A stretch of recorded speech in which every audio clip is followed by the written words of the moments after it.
Welcome to the Shrewdness. We are so excited about this baseball-focused endeavor. As teased in prior episodes, we are doing 15 to 20-minute primers for each MLB team to prepare you for this 2025 season, to help you with your fantasy baseball drafts and future bets, or simply to improve your knowledge as the season begins. From the projected starters to the prospects, we will touch it all and give our shrewd takes on the key to their success. So sit back, take some notes, and enjoy the show.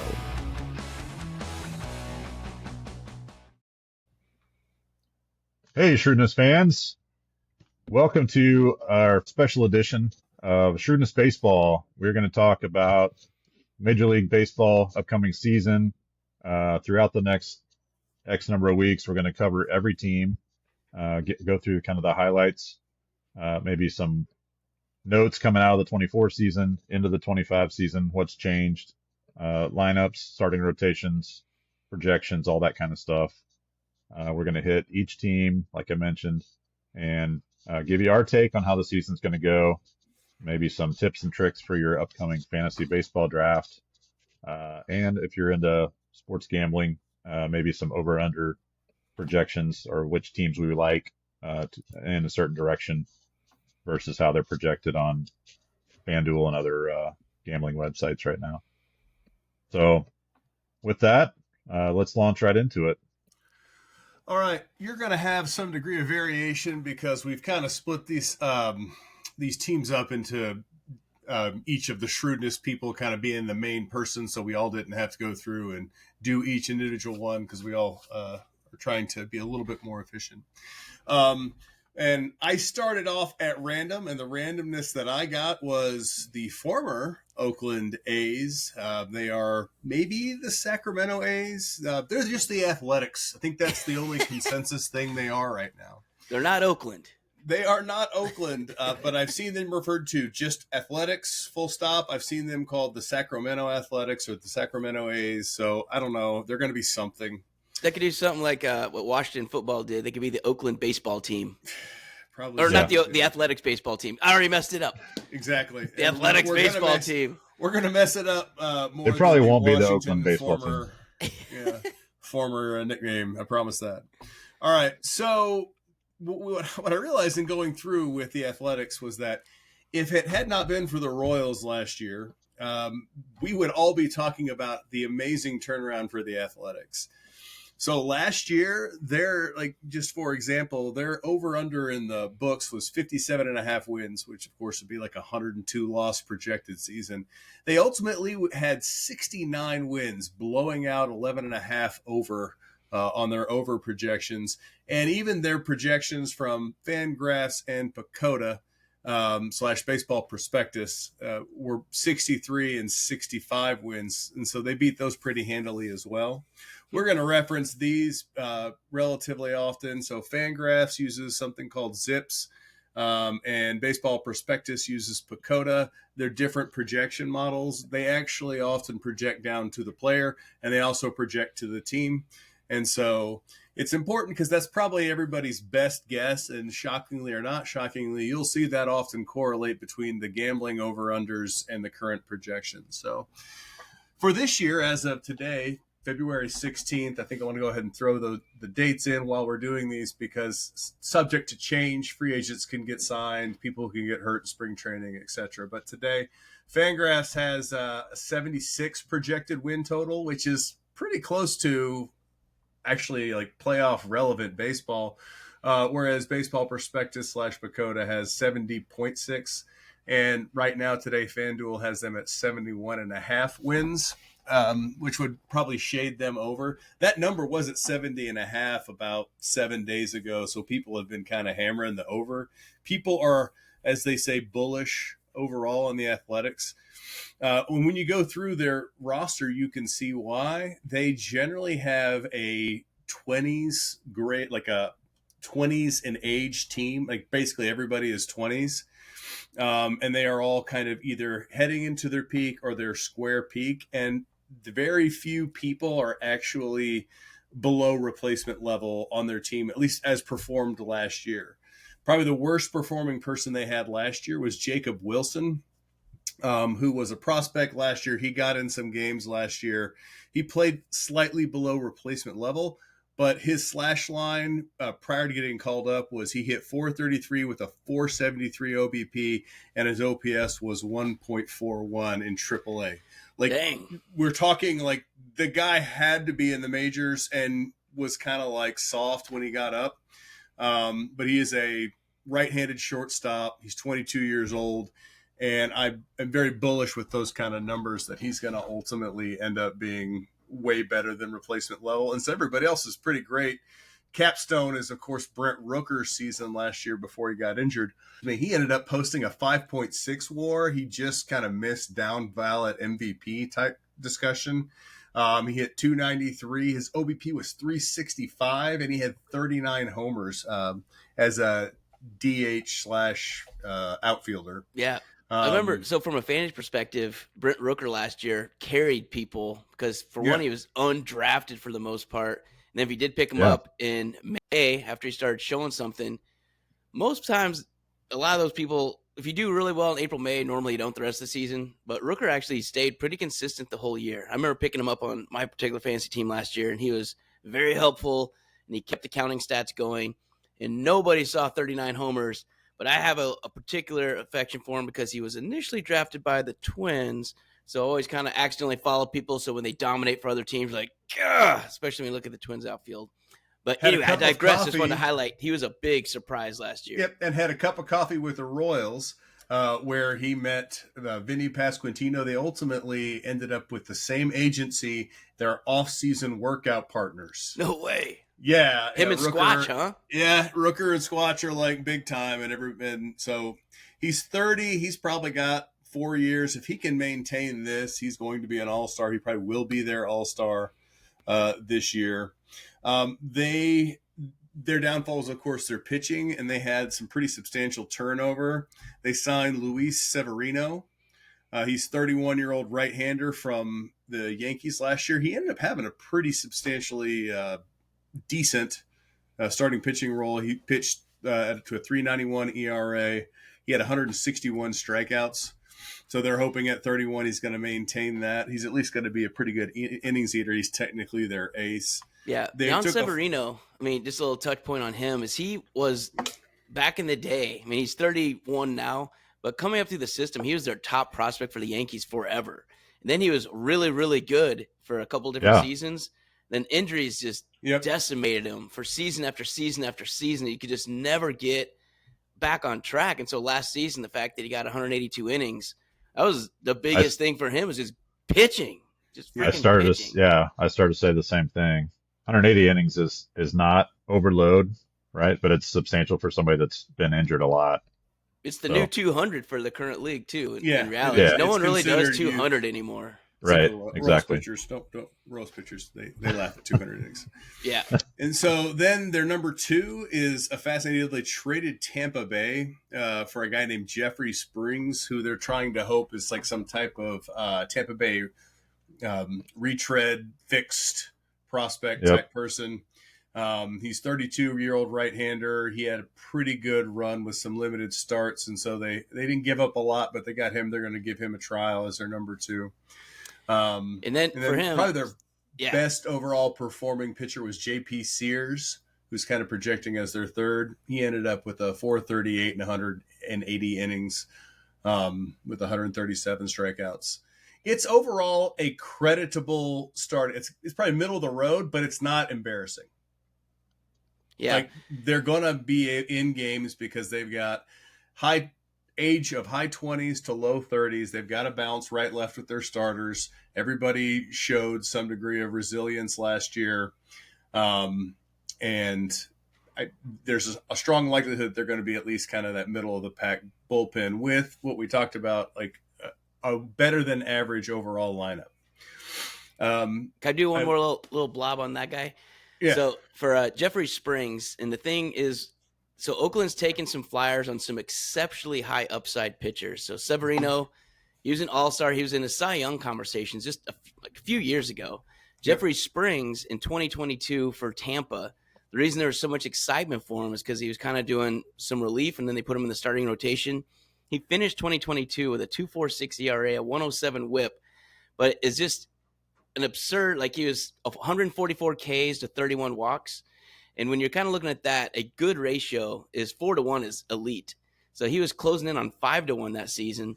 The next season, 2023, he only got to pitch 3 starts, which I know because I had him. He immediately got hurt the first start in May, I believe.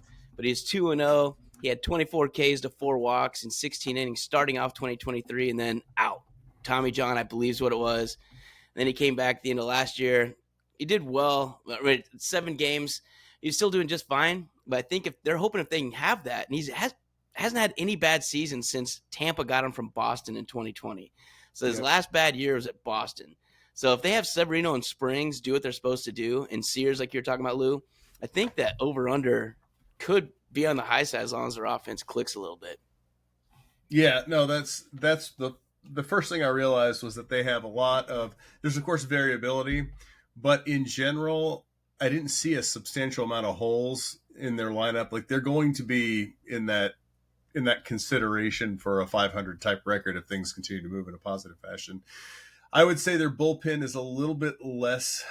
It's another high variability process. It looks like their closer is Mason Miller. Dude, he's amazing. He's a stud. He is probably the best. He's in the short list of the best relievers in baseball. Right. His stuff is disgusting.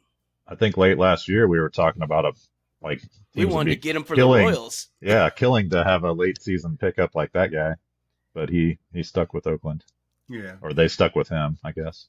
Their big move they made in the offseason, their kind of semi-splash, was Gio Urshela, who they got to man third base. He's 32. They're banking on his strong finish to the season. He got traded from Detroit to Atlanta. In Detroit's numbers, when Detroit was not playing well, he was actually below replacement level, but he ended up very strong in limited work with Atlanta for their playoff run. And so he's defensively credible. He actually had some reasonably counting stats, and he represented a substantial upgrade for them, and kind of filled a hole that is going to allow them to field a more professional team. And I already mentioned probably the biggest guy from a prospect standpoint is Jacob Wilson, who's technically already projecting to be their starting shortstop at 22, just because of how amazing. I mean, of course, everything can happen in spring training. I saw you had the note there that he's the son of Jack Wilson, who was another baseball dude, minor leaguer, but not like a major pro guy, but he was a career minor leaguer, never quite a cup of coffee type guy. And so then his son comes in, shoulders of giants kind of a thing. Seems to be in the genes all of a sudden. Everybody goes. He's been around the game for a long time, I guess is my point. But he's grown up with it. Another fun player on the team, just want to highlight. So I was at a minor league game for the Montgomery Biscuits back a few years ago, and the Marlins had just made their pick as 3rd overall, and I was watching their affiliate play, their AA team, and the manager, we just had good seats that day. I was like, hey, what do you think about your new pick, JJ Bleday? And he's like, we'll see if he ends up here. I was like, oh, that's kind of dark. I mean, he's like probably the best prep hitter in baseball. That's why they took him 3 overall. He's an 18-year-old. But the thing is, this is the year they're really hoping they can see a next step from him. Like all the metrics, hit tool is his number one thing. And they thought they had the next Christian Yelich. And I know Yelich has been hurt the last couple of years, but he was MVP level for 3 straight years. And then he went to Milwaukee, and I think he won the MVP the first year there. But JJ Bleday is someone that has always had this high upside. He's hitting his peak year, 27. So baseball player between 26, 28. That's usually, if they're going to do it, that's when they do it. And so not just do it. That's when they usually post. That is their post. Like George Brett's 1980 season, MVP season was his 27th year, 27. Like for those Royals fans out there, that should just tell you that if you're going to hit it, most of the time you can look at age 27, and then there's usually a drop off after and a lead up bell curve after. Oh wait, yeah, that's exactly right. So this is the peak year, and so looking at him specifically, he's a player to look at and kind of be at least on your radar, especially for fantasy drafts. Take a look at him. I think it looks like they have him projected for 7th on this particular lineup draft. I've seen him as high as 5. He could be a top 2 or 3 depending on how he hits, but he gets on base generally. He sees the ball well. So I think he's someone to look 20 at. homers. I mean, 20 homers from a center fielder, which you usually can tolerate some And that was in lighter Oakland. hitting. Yeah. Yeah. So I don't know where they're playing in Sacramento. Did you get a stadium where they're going to be playing this year? Yeah, I don't have stadium effects. I don't think anybody really knows that at this point. Yeah, I was just curious if the minor league team played there or anything. The other guy, Tyler Soderstrom's been one of their top prospects for the last couple of years, catcher first base.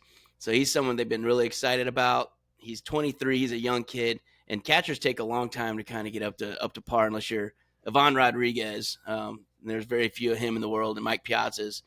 But Soderstrom's another one to take a look at for the bat. He should be good behind the plate, but I know they're going to be putting him at first base as well. But those are kind of two of the other guys in this lineup that are intriguing, at least from fantasy perspectives. Seem to have a lot of pop and limited play. So, absolutely. So what's their keys, Lou? What's their keys to success this year? It's a highly variable process. I mean, it's one of those things let's define success first. You're talking like beating their over-under, or are they contended for the World Series this year?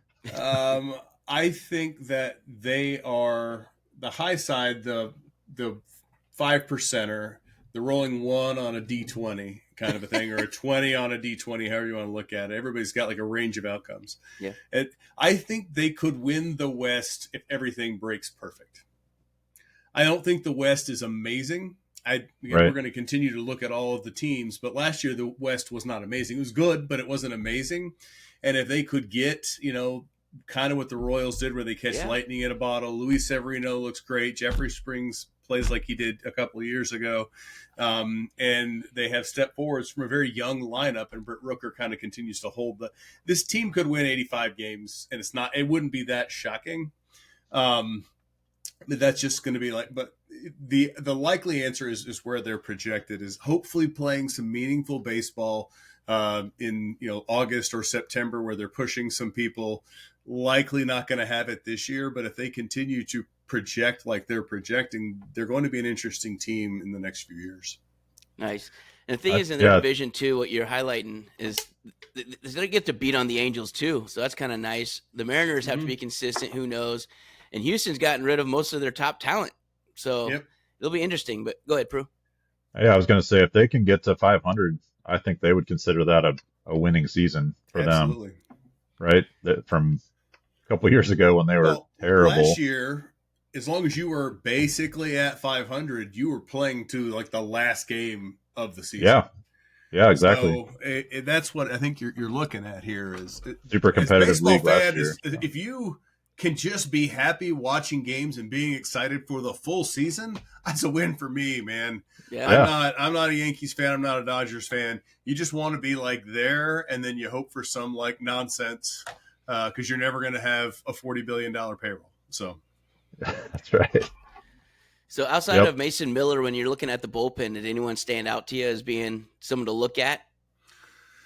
Because Mason Miller is kind of a one-man show back there, but I know that was kind of my issue is that their bullpen is largely older or untested younger. Like there's not a lot of like well-positioned folks who are kind of right there at the prime of their career and reasonably developed. They're either, man, they're seriously unseasoned. You've only got a few well-done innings and they're hoping to project. Or they're like crafty older, like this TJ McFarland had a pretty good year in the pen, but he was released and re-signed, and there wasn't like a ton of people clamoring to grab him once they released him at the end of the year last year. Yeah. So he's 35 as well, so you're not going to get a whole lot of magic.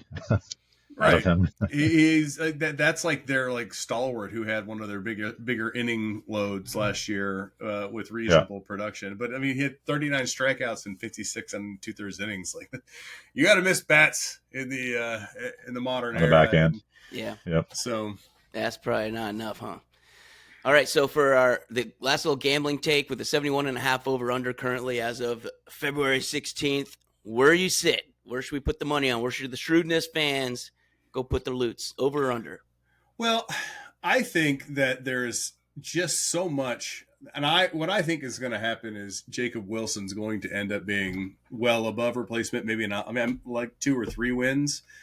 And I really feel like that's where you're going to get your bigger jump. I project them. I looking at all this, I'd probably closer to the Fangraphs 76 number. There's a substantial amount of difference there. I would go over 71.5, and I may have already. Well, I'm not going to get crazy, but like I just really think that that's a value number. If they hit their baseball prospectus Pacoda number, that's 71 wins. Right, that's a half win under. Though it can be tight, but still, like you're already there at 71 wins, and they're hitting their Pacoda, and they're at 71.5, which is that when it was 70.5 like a week ago, I think people slammed that until it went over to the 71.5 to try it, because I'm pretty sure 71 is a pretty good number for them. They're probably going to hit that. I think they're going to do better. Nice. Well, that works. Makes so sense. That's our take on the Sacramento A's. So again, we'll be releasing these as we go, kind of one team at a time. So if you have a specific one you want to listen to, feel free to dive into that. But other than that, anything else you guys want to cover for the Sacramento A's?